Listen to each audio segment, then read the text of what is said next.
ကဲအားလုံးပဲမင်္ဂလာပါဒီနေ့ကျွန်တော်တို့ TVF မှာအရှိရဲ့ပြဿနာပေါ့နော်အရှိလျှော့ပါပြဿနာဟိုဘက်မှာတော့ကျွန်တော်ကင်းပြီးနေကြတယ်အဲ့ဒါအရှိလျှော့ပါကဘယ်လိုမျိုးဖြစ်လဲဆိုတော့သူကပေါက်သွားပြီပေါက်သွားတော့ကျွန်တော် original အရှိလျှော့ပါကိုမနော်စီယိုနေပြီလျှော့ပါပေါက်သွားတယ်အဲ့ဒါ original အရှိလျှော့ပါကိုကျွန်တော်တို့မေးကြည့်တဲ့အခါမှာ3သိန်းကျော်ကျော်နေတော့ customer ကလည်းသိမတက်နိုင်ဘူးမတက်နိုင်တော့ကျွန်တော်တို့က RE အရှိလျှော့ပါအစားထိုးမယ်နော်ဒီလျှော့ပါနဲ့အာကြီးရှေ့လျှော့ပါနဲ့ကွာဟမှုကိုကျွန်တော်ပြမယ်ကျွန်တော်တို့ဒီလောက်ပဲသုံးမှာဖြစ်တယ်ကျွန်တော်အခုအညီမှာဆိုရင်ဒီမှာသူ့ရဲ့ spring ကဒီထိပဲသွားတယ် TVS ရဲ့ spring ကဒီထိသွားတယ်ဟောတော့ तू က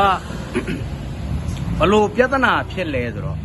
သုံးလို့မရမဟုတ်ရတယ်ဒါပေမဲ့အရင် TVS မောင်းနဲ့ခံစားရတဲ့အရာသာမျိုးမရှိတော့ပဲနဲ့အာကြီးမောင်းတဲ့ပုံစံမျိုးပေါ့နော်အရှိကောင်းလေးပျော့လေးပေါ့အီလေးနဲ့သွားမယ်ကဲအခုဒါတက်ဆင်ပြီးအခြေအနေပေါ့နော် TVS မှန်တိုင်းမှာ RE short ပါထည့်တာဘာမှ trade ထူးကျွန်တော်မလုပ်ဘူးဒီမှာ TVS ရဲ့ short ပါမှာပါတဲ့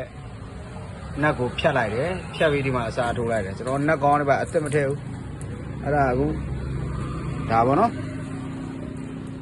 ဒီ short ပါလဲတာအရှိမတွေလဲကျွန်တော်လဲပြီးဒါပေမဲ့ဘယ်လောက်ခံလဲဆိုတာတော့ကျွန်တော်တော့မသိဘူးလက်ရှိတော့အရှိမလဲထားတဲ့ဟာတွေကမောင်းနေစေပဲပေါ့နော် original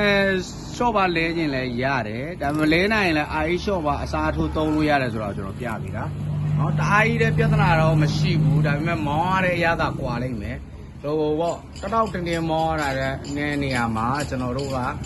ဟိုပျော့အီးလေးပြောရမယ်နော်အဲ့ဒီအရာသာတွေတော့ကွာနော်အဲ့ဒါလေးကျွန်တော်မျှဝေပြီလား